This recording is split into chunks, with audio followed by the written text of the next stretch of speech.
یہ بات بہت قدیم زمانے کی ہے، جب زمین پر انسان تعداد میں کم تھے مگر گمراہی بہت عام ہو چکی تھی۔ لوگ ایک اللہ کو چھوڑ کر بتوں کی عبادت کرنے لگے تھے۔ ہر قبیلہ اپنے اپنے بنائے ہوئے معبودوں کو سچا سمجھتا تھا۔ اسی قوم کی ہدایت کے لیے اللہ تعالیٰ نے حضرت نوح علیہ السلام کو نبی بنا کر بھیجا۔ حضرت نوح علیہ السلام نے اپنی قوم میں کھڑے ہو کر نہایت محبت اور درد مندی سے تبلیغ شروع کی۔ آپ دن رات چھپ کر اور علانیہ ہر موقع پر لوگوں کو اللہ کی طرف بلاتے۔ آپ فرماتے، اے میری قوم، ایک اللہ کی عبادت کرو، اس کے سوا تمہارا کوئی معبود نہیں۔ اگر تم نے اس کی نافرمانی جاری رکھی تو ایک بڑا عذاب آ سکتا ہے۔ لیکن قوم کے سردار اور مالدار لوگ حضرت نوح علیہ السلام کی باتوں کو سن کر ہنستے، مذاق اڑاتے اور کہتے، یہ تو ہماری طرح کا ایک عام انسان ہے، ہم اس کی بات کیوں مانیں؟ کچھ لوگ کہتے، اگر واقعی اللہ نے کسی کو نبی بنا کر بھیجنا تھا تو کسی فرشتے کو بھیجتا۔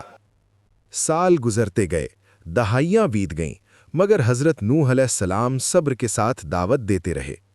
آپ کی قوم میں سے بہت کم لوگ ایمان لائے، اور وہ بھی زیادہ تر غریب اور کمزور تھے۔ قوم کے سردار انہیں بھی حقیر سمجھتے اور کہتے کہ یہ لوگ تو ہمارے برابر بھی نہیں۔ حضرت نوح علیہ السلام کو اپنی قوم کے انکار اور ضد پر بہت دکھ ہوتا، مگر آپ نے کبھی دعوت کا سلسلہ بند نہ کیا۔ آپ اللہ کے حکم پر ثابت قدم رہے۔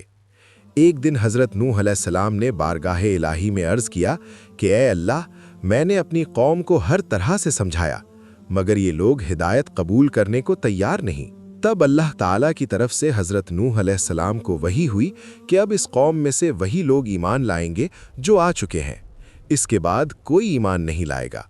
اور ساتھ ہی اللہ تعالیٰ نے حکم دیا کہ ایک عظیم کشتی تیار کی جائے۔ حضرت نوح علیہ السلام نے اللہ کے حکم پر ایک وسیع میدان میں کشتی بنانا شروع کر دی۔ اس زمانے میں نہ سمندر قریب تھا نہ دریا، اس لیے قوم کے لوگ اس منظر کو دیکھ کر اور زیادہ مذاق کرنے لگے۔ وہ کہتے، نوح پاگل ہو گیا ہے، خشکی پر کشتی بنا رہا ہے۔ لیکن حضرت نوح علیہ السلام ہر طعنہ خاموشی سے برداشت کرتے اور فرماتے، آج تم ہمارا مذاق اڑا رہے ہو، کل ایک دن آئے گا جب حقیقت سب پر ظاہر ہو جائے گی۔ کشتی کی تیاری کے دوران حضرت نوح علیہ السلام ایمان والوں کو صبر اور ثابت قدمی کی تلقین کرتے رہے۔ وہ انہیں بتاتے کہ اللہ کا وعدہ سچا ہے، اور جو اس پر بھروسہ کرتا ہے وہ کبھی نقصان میں نہیں رہتا۔ سالوں کی محنت کے بعد کشتی آہستہ آہستہ مکمل ہونے لگی۔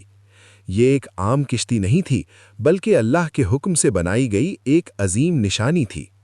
حضرت نوح علیہ السلام جانتے تھے کہ یہ کشتی صرف لکڑی کا ڈھانچہ نہیں بلکہ ایمان والوں کی نجات کا ذریعہ بننے والی ہے۔ اسی مقام پر حضرت نوح علیہ السلام کی یہ آزمائش ختم ہونے کو تھی، اور وہ لمحہ قریب آ رہا تھا جس کا وعدہ اللہ تعالیٰ نے فرمایا تھا۔